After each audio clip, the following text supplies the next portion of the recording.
Now we're going to get into something that is really kind of a hot topic for a lot of folks, but it's a very, very important briefing. And we have our Commissioner of Health, John Dreisner, our Commissioner of Mental Health and Substance Abuse Services, Doug Varney. I will tell you that these two individuals have brought a real passion to this problem of prescription drug abuse.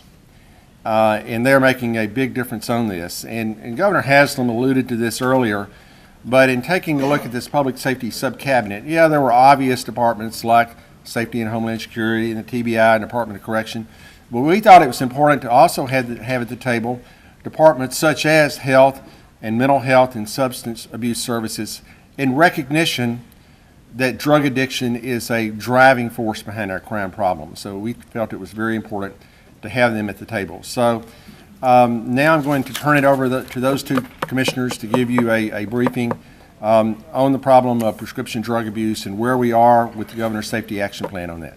Who goes first? Doug? Yes, sir.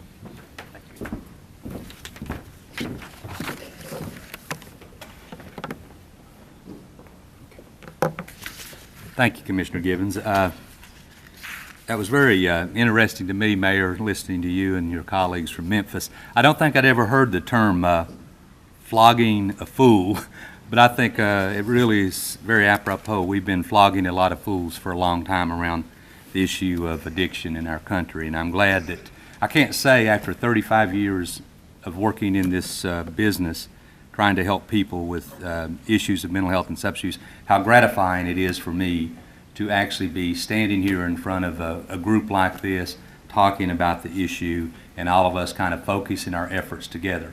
And it is just like the governor said, it's going to take all of us and every community to really adequately address this. And I guess what it really, and we can talk about safety or educational attainment or more jobs, but it's really talking about the quality of life for everybody in Tennessee. And it's going to take a very concerted effort. And the two key things I hope you're getting out of all of this today, whether it's our presentation or anything previous, is you've got to be organized and you've got to have data. And I think the governor even mentioned that in his remarks. Wanted to quickly go through some facts, I guess, about the prescription drug problem. And then I want to end on really what we're doing as an administration really to address this. If I can make sure I'm using this right. Yes, that's it. That's why you're down there. Thank you so much. I hope you can, those of you in the back, I know it's going to be a little hard to read this, but I just want to say a couple things about who's affected by the prescription drug problem. Of course, I think all of us in this room, or you probably wouldn't be here, recognize that the prescription drug epidemic is undermining everything we love. And it's undermining our families, our children, it's undermining our schools, it's undermining our law enforcement efforts, everything that we do. And everybody's affected in one way or another. But there's some unique things about this prescription drug epidemic that's different, that we've never really had to deal with before, and I want to talk about that a little bit. One of the things that's different, and some of this comes from data from our state-funded programs, and some of it's federal, and it's different things. But 27% of the women listed prescription drug opioids as their primary substance of abuse. And again, 21% of men recognize that. And historically, most of the data that we've had, men have had a higher rate of abuse. But in this particular one, women are at a higher rate. It's been mentioned a couple times, alluded to, but I'm going to give you a particular fact around it. In our state, $29 million in 2008 were spent on children in state custody. $52 million are spent in 2011. So it's growing at a phenomenal and exponential rate. And Commissioner O'Day, if you ever have a chance to talk to her for any amount of time, she'll talk to you about this because it's really driving a lot of what's happening with the breakdown of families in our state. Young adults, 13%, and this one was shocking when you really think about it. 13% of Tennesseans aged 25 to 28 reported abusing prescription drugs in the past year. So it's a young person phenomena, and some of the ways in which they do that are very dangerous at parties, mixing it with alcohol and other kinds of things. 10th and 12th graders state the average age at which they first abused a prescription drug was at age 14. Workforce. I want to just say a couple things about workforce, and you can read some of the other information there. You normally don't think about that, but there are certain parts of our country, and I know Commissioner Dreisner had a particular experience in our previous lives where there was plenty of jobs, but people could not pass a drug screen. And if you're going to work underground in coal mines, you can't be impaired. But some of the things that causes that cost, and 46% is projected of the cost of this problem is borne by the workforce, and it's things like absenteeism, productivity, workers' comp claims, and health insurance claims. Those are the kind of things that drive those costs up.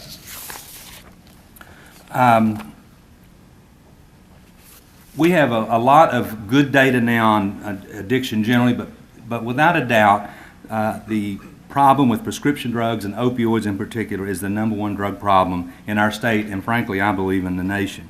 Part of that's for a lot of different reasons, but one of the things that we found is that Tennessee is second, number 2, leading state in regards to pounds of opiate pain relievers that are sold. So it's a matter of access. If a lot, and it's just like the pseudoephedrine that we've talked about before. If a lot of it's being sold, a lot of it's going to be misused. In Tennessee, it bounces around between first, second, or third in having the highest number of people per capita that's affected by drug problems. 2011, there was a 15%, and now our law enforcement has been beginning to pick up on this more and more on DUIs that are related to the prescription drug problem. I've got a couple other things I want to say about that, and you all can read these. In our methadone clinics across our state, I think this is something that really surprised me. I knew it was going in that direction. These are the opiate replacement treatment centers in Tennessee. 78% of the people going to those centers, their primary drug of choice or abuse was really prescription drugs, narcotics. It wasn't heroin, which is why most of those clinics have started. In fact, out of all the people going to all those clinics statewide, only 4% reported heroin as being their only narcotic that they were using. This little graph here is something that's one of the things that clearly makes this whole problem very different than our other problems that we've had dealing with addiction. Number one is more than, if you look at that pie graph, over 70% of the opioids that were used for non-medical use came from a family or friend, one way or another, from a family or friend. And how tragic is that? In fact, 55% was free. It was free from a family or friend. And again, there's a lot of reasons around this. I think a lot of it has to do with some of the stuff that Commissioner Dreisner is going to talk about later in terms of the source of these and people getting prescriptions and thinking because there's a prescription that somehow that's not dangerous. The next graph is one that also was shocking to me, and I guess after doing something this long, not many things shocked me, but I never thought in my career I would ever see alcohol replaced as the primary drug of choice in our society. And for this year, we crossed that bar, and that's what the blue line is the number of people that are we're treating with in our state-funded programs for alcohol addiction. The red line is in our state, right there where we crossed in 2012, more people now have a prescription drug problem as opposed to alcohol. The green line represents what's happening nationally, so you can see we're well above all the national trends. The next slide I've got is also where is this problem in our state, and by and large, historically, and there's some change in pattern, Upper East and East Tennessee has a greater proportion of people that's caught up in this problem. And again, this is graphically represented here in this map. This was in 2007. Essentially where you have the dark red, it represents the higher abuse or the number of prescriptions written and the number of people in treatment. And then if you look at that compared to 2011, you can see how that's changed. And again, it's tending to move more middle and more west and as time has gone by, but still a much larger number of people in East Tennessee. Quickly, I want to go over some of the things around the what are our action steps as part of the safety sub-cabinet group to work on this. And education and prevention is core. I mean, we know that people, if you're not flogging fools, you can educate fools sometimes to what their actions and the impact it's having on them, their families, their communities, and so forth. But in our action plan that's in your folders, action steps 7, 9, 10, and 11 really are around the whole issue of education and prevention. And there's so much more bang for the buck if you can get to people earlier and keep them from getting into a drug addiction, being arrested, convicted of a felony, and everything that goes along with that. And again, a lot of that requires good data sharing. It requires a community, though. That's why it was so encouraging to hear what's happening in Memphis, because as state agencies, we can only do so much. We can provide a framework, some data, some funding, but really, if we're ever going to successfully tackle these problems, it's got to be at a community level involving everyone in the community. Too quick. The second thing, and I'm going to not say too much about actions 7 and 8 because Commissioner Dries is going to talk more about that, but a lot of this has to do with reducing people's access, and he's got a neat slide to show you the relationship between supply and demand and some of the ways that access is occurring in our state. I want to talk a little bit about treatment. First thing I want to say is treatment works. We really have good information on that. People can change their life and turn their lives around. I wish I could share in a thumbnail with you all so many people, as I've gone across the state, have told me their story. Of course, a lot of it are the tragedies of things that's happening to people they love, and many of us in this room have faced that. But a lot of them are success stories. Treatment does work. It's a good investment. And again, I think you've heard several people here from different perspectives saying we really can't, just use enforcement and locking people up and those kinds of things, that we really need to help. And if we're going to ever deal with recidivism, for example, or coming out of prisons, we've got to have treatment available for people, and I hope you will support that. And we're hoping to get more resources in our state to do that. And then last, I want to just say quickly about the drug courts. The governor recently, the executive order, removed the drug courts. I see you, Kevin.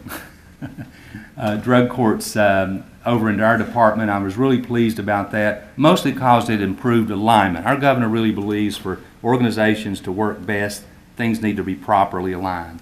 And putting the drug courts over into our department, and I can't say how much I appreciate the leadership from judges like Judge Norman and others who are part of that process and talk to their colleagues and help them be willing to assume some risk around all of this. But drug courts work. We've got really good data on this. It's evidence-based practice.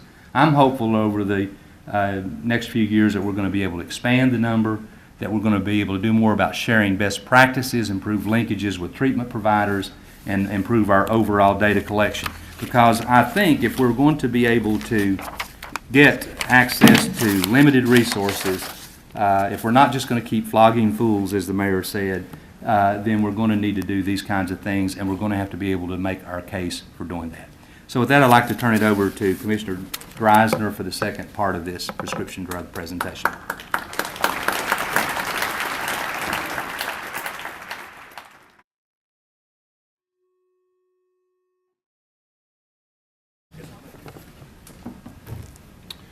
Good afternoon. Pleasure to be with you. See a lot of uniforms out there. I just want to start by saying really want to thank you, just to express some appreciation. Whether you step outside of a squad car or you step into a courtroom on your travels around our state, thank you for protecting our communities and our homes and our families. It's an honor and a pleasure to be with you this afternoon. Also want to just note great appreciation for Governor Haslam's leadership and Commissioner Gibbons' leadership, as well as the collaboration and collegiality of my colleagues on the Public Safety Cabinet, Commissioner Varney, Commissioner Schofield, and Commissioner O'Day and others. Commissioner Varney mentioned that I had some slides that I'd go through with you, and that would be true, but Commissioner Gibbons has apparently discovered a way to digitize his red pen. So I don't have all of those slides, but I have many of them. So let me just advance here. There we go. Cades Cove.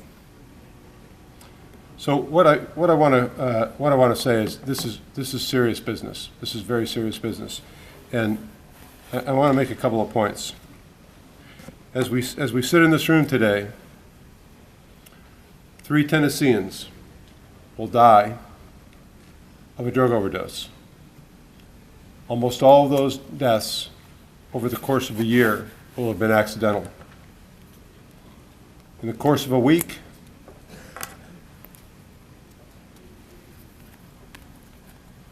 more than 20.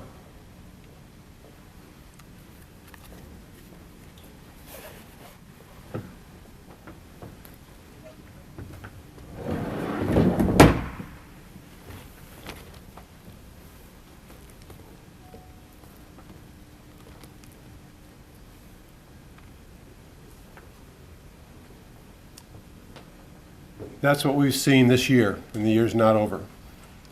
More than 8,000 Tennesseans have died of drug overdoses in the last decade.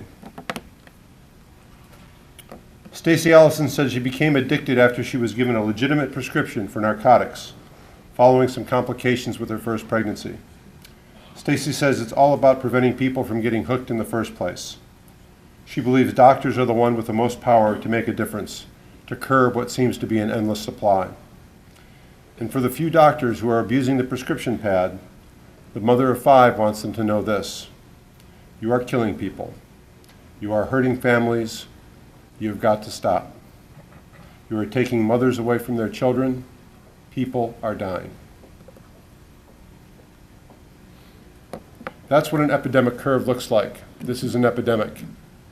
And I don't use the word epidemic lightly, because an epidemic implies something is going on from a public health standpoint that demands more than the usual standard actions. It demands rapid action. It demands thoughtful, rapid action to stem the tide of the epidemic. And that's really where we're at. It's also important to note that the deaths are just the tip of the iceberg. For every one of these deaths, there are about 30 to 32 emergency room visits for near misses, for drug overdoses. There are over 160 people who are abusing drugs. There are over 400 people, 400 to 800 people who are misusing drugs. So the deaths are a tragic endpoint, but they only represent the tip of the iceberg. This is the breakdown of the ages of people who are dying. You'll notice that there's a grouping in the middle of that curve. The typical person who's dying of an accidental drug overdose, and again, most of these are accidental, is a middle-aged person in the prime of life with significant responsibilities to take care of a family, raise children, do a job.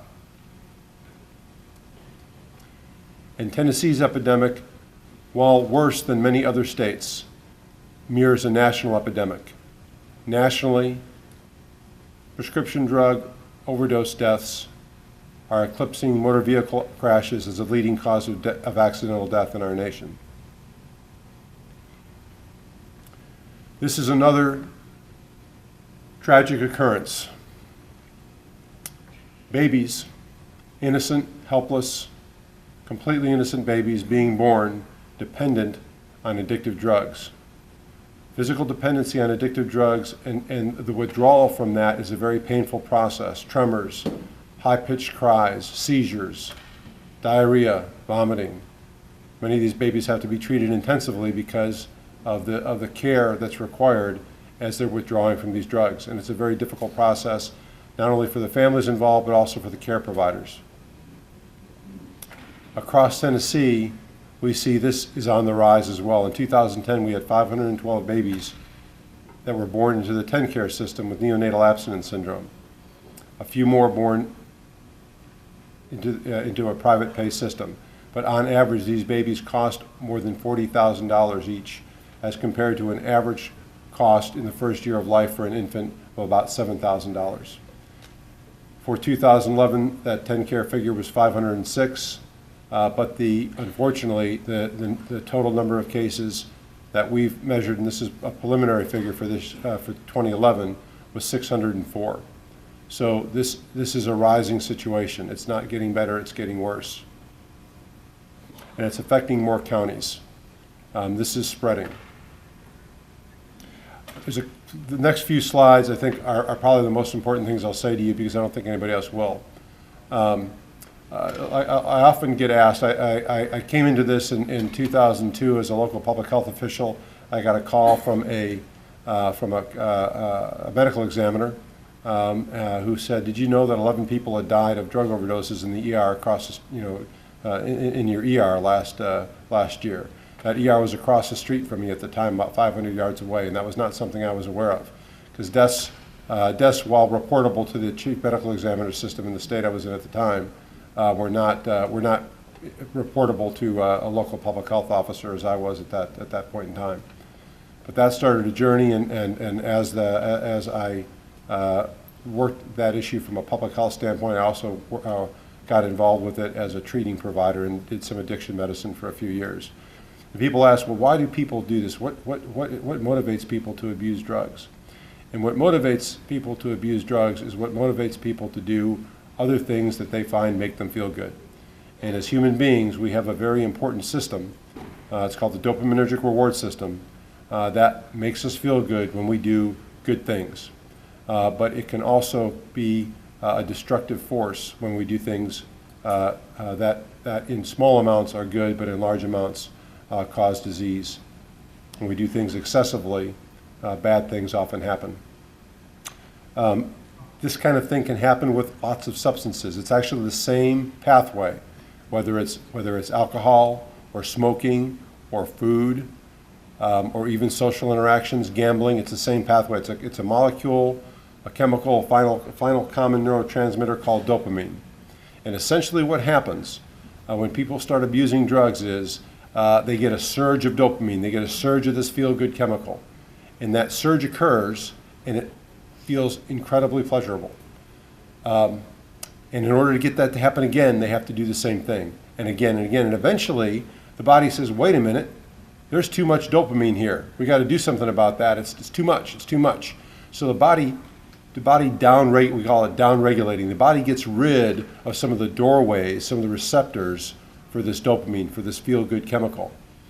And so the person who's addicted to whatever they're addicted to has to use more and more of that chemical to get the same feeling, to create more dopamine because there's now fewer receptors for it. And that's what those images in the corner show you, a normal brain and an addicted brain. And an addicted brain has far fewer receptors for dopamine than a normal brain. So things that would normally bring somebody pleasure, the smile of a child, a positive interaction with a spouse, family time, sport activities, they don't anymore. That person needs something much more substantial. They need what they're addicted to bring them that degree of pleasure, and they will stop at nothing to get it. So anything human beings do to excess, and if you remember nothing else today of what I say, I hope you'll remember the triangles. Because this is a supply and demand issue, side of the epidemic that we're dealing with. It has both a supply and demand side, and if we don't address the buyers, the sellers, and the potential buyers, we can't really make progress. We have to constrain this market. If you just press on one side, it's like trying to squeeze a balloon. It just kind of shifts, it moves in another direction. That's why the strategy has to be treatment, prevention, and control. Now, we're not all on the hook for doing all three things, and most of you all are in the control realm. That's a very important thing. But we have to do all three things, otherwise we will have unintended consequences. If we could wave our wands and get rid of every prescription drug that was out there today, where no one would have access to a prescription drug, that still leaves us with a large volume, a large number of people who are addicted. They are the current buyers. They need that substance desperately. They will find it in other places. So we have the unintended consequence if we're not mindful of that, if we don't direct treatment both to prevention and to treatment for the current buyers and potential buyers. So our agency, Tennessee Department of Health, has 6 of the action steps. Step 1, require prompt reporting of controlled substance prescriptions to the prescription monitoring program, our controlled substances database. That begins January 1st, 2013. Pharmacies will be required to report within 7 days medications dispensed. That will make our database much more robust, much more useful to clinicians. 2, create tougher restrictions on prescribing pain clinics. That's in process. I have with me today Dr. Mitch Mutter, who's over there. Dr. Mutter formerly was the chair of the Board of Medical Examiners. He is our director of special projects, and a significant part of his role is to help us in this area. And he'll be assisting me with questions later today. Step 3, develop a regional approach with surrounding states, including the sharing of timely database information.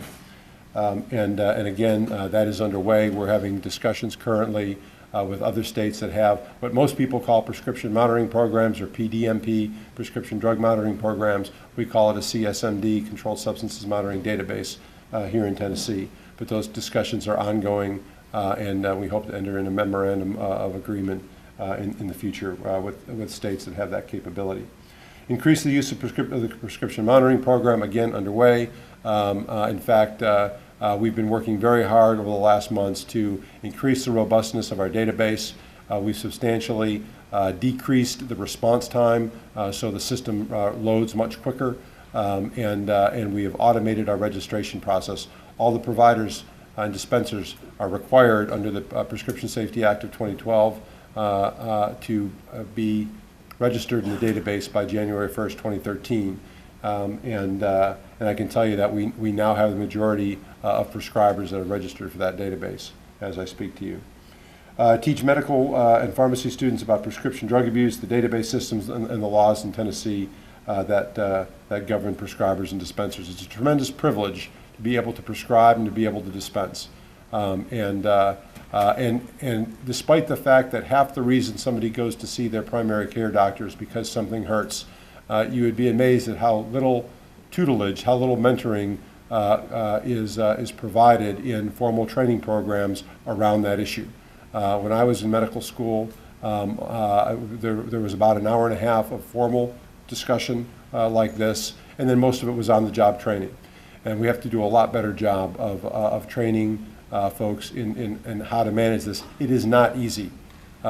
Managing pain well is very difficult, and there are a lot of things about it that we don't know. And there are a lot of things that we're doing now that we could certainly do better. And then finally, and I think this is very important, and we have the first chief medical examiner, full-time chief medical examiner for the state of Tennessee, Dr. Karen Klein, who I just see right in front of me here. She joined us in July. There's a lot of work to do in that area. It was certainly going to take a lot more than one person, but bringing her on, she's extremely well trained and has been in some exemplary systems, and she's really helping lead our agency down the path of doing a better job with the Step 13 requiring uniform drug overdose reporting by all county medical examiners. Our medical examining system in Tennessee needs to be improved. Every person who dies, every decedent and their families deserves a right answer, deserves a good answer as to the cause and manner of their deaths. And we're working to with stakeholders around the state. Dr. Klein has met with all the forensic pathologists and created a registry of medical examiners around the state even now, because we really need to move that needle to get better data. Because as Commissioner Gibbons said earlier today, the number of deaths, whether 2010, 2011, or current, is an at least figure, because we know some are not reported to us properly. We just don't know how many there are. So the Prescription Safety Act, as I finish up quickly, what do we want? Individual patient safety, informed prescribers, and protecting public health. There's prevention, treatment, and control wrapped into this legislation, which is one of the reasons I think it has the potential to be quite effective. We want to avoid inadvertent overdosing. A doctor who prescribes for a patient, when another doctor is prescribed for the same patient, neither one of them know what the other is prescribed. The patient doesn't realize they're taking a different medication. They take their medications dutifully, and suddenly they go to sleep and they never wake up. And that's an overdose, and that happens. It's inadvertent. We would call that a prescribing error, but somebody's dead, and it can be very hard to ferret out, frankly. People who have died from an inadvertent overdose versus a completely inadvertent overdose versus an accidental overdose. Because again, most people who are dying are not intending to take their own lives. They're merely trying to get that dopamine surge, they're trying to get that high, and they take too much. Identify and refer patients to get help, that's treatment. Stop doctor shoppers, assist prescribers with timely and accurate information. And protecting the public health by identifying prescribers, and that's one of the things that Dr. Mutter is helping us with, identifying prescribers and dispensers who aren't doing the right thing. And finally, I want to note, and I recognize this is a bit of a burden to our medical community, but this is like checking for allergies before you prescribe. Most of you have been to a doctor, and most doctors have asked you, are you allergic to something before they give you a prescription? Well, when you're prescribing a pain medication, it's very powerful, potentially life-ending. You really need to know what your patients are taking, and so I'm very pleased that the medical community, the TMA, the THA, the TPA, all of those stakeholders, TVA, TDA, joined with us in moving this legislation forward and demonstrating a commitment to improve patient care and stem the tide of this epidemic in Tennessee. Prescribers will, as of April 1st, be required to check the database when they're prescribing a new opiate or benzodiazepine. There's a few exemptions for that. Pain management prescribers must note the reason for the prescription. I'm already mentioned the registrations. Dispensers, as I said, will be reporting every 7 days. And here's, I think, an important thing. Our governor is very interested in efficient and effective government and measurable improvement. And this act expires in 2016.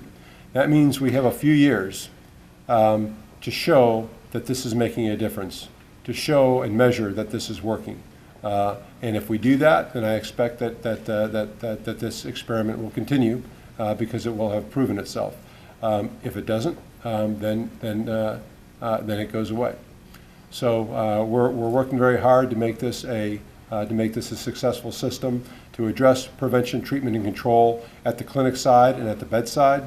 I think that's very important, but that's not the only thing we need to do. And as Commissioner Varney mentioned, and I'll close on this, the problems in the community, the solutions in the community, I really applaud Memphis and other communities for taking charge of their communities and trying to make a difference in this area, particularly in the area of prevention, which is so difficult to measure, because when you're successful with prevention, nothing happens. And that's really where we want to be. Thanks for your attention.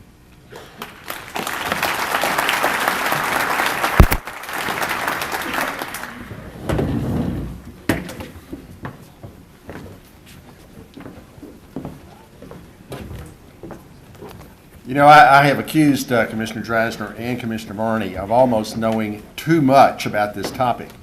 And to have them be able to summarize it all in 30 minutes, I know is a challenge for them because they are so knowledgeable about this topic. I want to kind of reiterate one thing that Commissioner Drasner talked about, and that was the new act. It's really putting Tennessee in the forefront of this. As of next year, we will be one of only 3 states in the nation requiring doctors to check a database before prescribing painkillers or tranquilizers. The other 2 are Kentucky and New York. So we're really in the forefront of this.